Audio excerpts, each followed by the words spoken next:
میرے پاکستانیوں،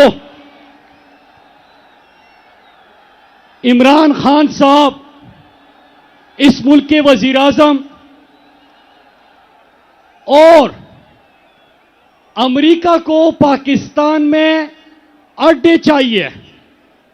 عمران خان کا جواب ہوتا ہے ایبسولوٹلی، اور پھر اس کے بعد جس طرح عمران خان نے عالم اسلام کا مقدمہ لڑا، جس طرح پاکستان کا مقدمہ لڑا اور امریکہ کی آنکھوں میں آنکھیں ڈال کے ان کو ایبسولوٹلی ناٹ کہا، سازشوں کا آغاز ہوا، مقامی سہولتکار میسر آئے اور پھر اس کے بعد منتخب حکومت کو ہٹایا گیا۔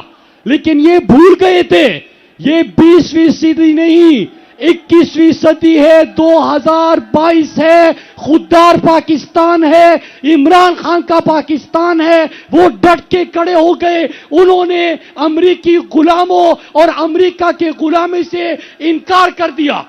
پھر اس کے بعد کیا ہوتا ہے میرے پاکستانیوں؟ اس کے بعد 7-8 مہینے میں آپ نے دیکھا کہ عمران خان کی پارٹی کو توڑنے کے لیے، عمران خان کو شکست دینے کے لیے، عمران خان کو ہرانے کے لیے جعلی FIRs، مقدمے، گرفتاریاں، تشدد، ہر قسم کا حربہ استعمال کیا، یہاں تک کہ عمران خان کے اوپر حملہ کر دیا، 4 گولیاں ان کو لگی۔ لیکن میں ان کو بتانا چاہتا ہوں پھر بھی آپ عمران خان کو شکست نہیں دے سکے، آپ عمران خان کو نہیں ہرا سکتے، عمران خان سے آپ ہار چکے ہو۔ اور ایک عجیب کلچر آیا ہوا ہے یہاں پہ، پوری دنیا میں پاکستان کا مذاق بنایا ہوا ہے کہ جو بھی بات کرے، جو بھی اپنے لوگوں کے لیے آواز اٹھائے، کہتے ہیں کہ اندر ڈالو، بند کر دو اس کو۔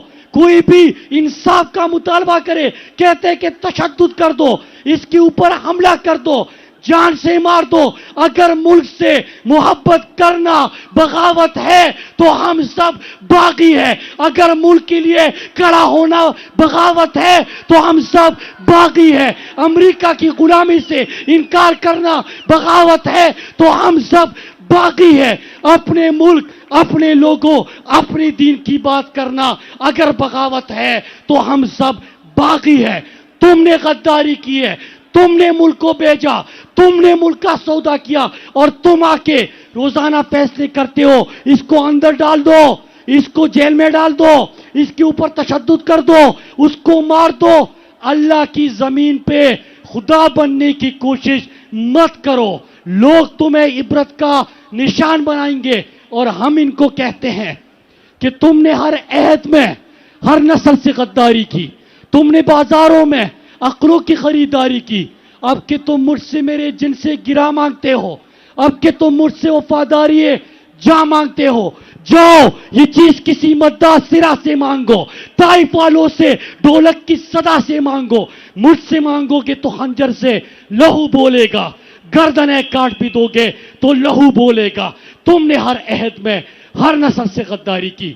میرے پاکستانیوں، آخر میں ہم ایک دفعہ پھر وہ تجدید عہد کریں گے، لیکن اس سے پہلے میرے پاکستانیوں آپ کی جرات کو، آپ کے حوصلے کو، آپ کی ہمت کو سلام پیش کرتا ہوں کہ جس طرح آپ نے ان کے تمام ہتھ کنڈوں کا مقابلہ کیا، جس طرح نظر آنے والی اور نظر نہ آنے والی طاقتوں کا آپ نے مقابلہ کیا، پاکستان قوم کو، آپ سب کو میں سلام پیش کرتا ہوں۔ اور اسی طرح عمران خان کے ساتھ آپ لوگ کھڑے رہو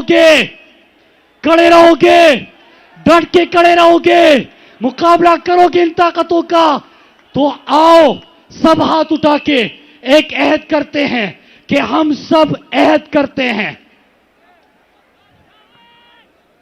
ہم سب عہد کرتے ہیں، ہم سب عہد کرتے ہیں کہ ملک کی خود مختاری، خودداری اور حقیقی آزادی کے لیے ہر ممکن جدوجہد کریں گے، اور پاکستان کے خلاف ہر بیرونی اور اندرونی سازشوں کا مل کر عمران خان کے ساتھ مل کر مقابلہ کریں گے. اور میرے پاکستانیوں، یہ عہد، ملک سے وفاداری کا عہد، حب الوطنی کا عہد ہمارا اور آپ کا بھائی شہید ارشد شریف بھی سب سے لیتا تھا. آج شہید ارشد شریف کا جب مقابلہ نہیں کر سکے، اس کے سوالوں کا جواب نہیں دے سکے، تو اس کو شہید کر دیا گیا. آج ہم سب مل کر ارشد شریف کے ساتھ بھی عہد کرتے ہیں کہ ان کی قاتلوں کو ہم عبرت کا نشان بنائیں گے، عبرت کا نشان بنائیں گے. اور ہم ان کے قاتلوں کو بتانا چاہتے ہیں کہ جو تم نے ارشد شریف کا خون ناحق کیا، یہ خون تمہارے رگوں میں تیزاب بن کے اترے گا. جس طرح تم نے ارشد شریف کے اوپر زمین تنگ کر دی تھی، اللہ کا عذاب تمہارے اوپر نازل ہوگا. تمہیں اللہ کی زمین پہ چھپنے کی جگہ نہیں ملے گی. آپ سب کا بہت شکریہ.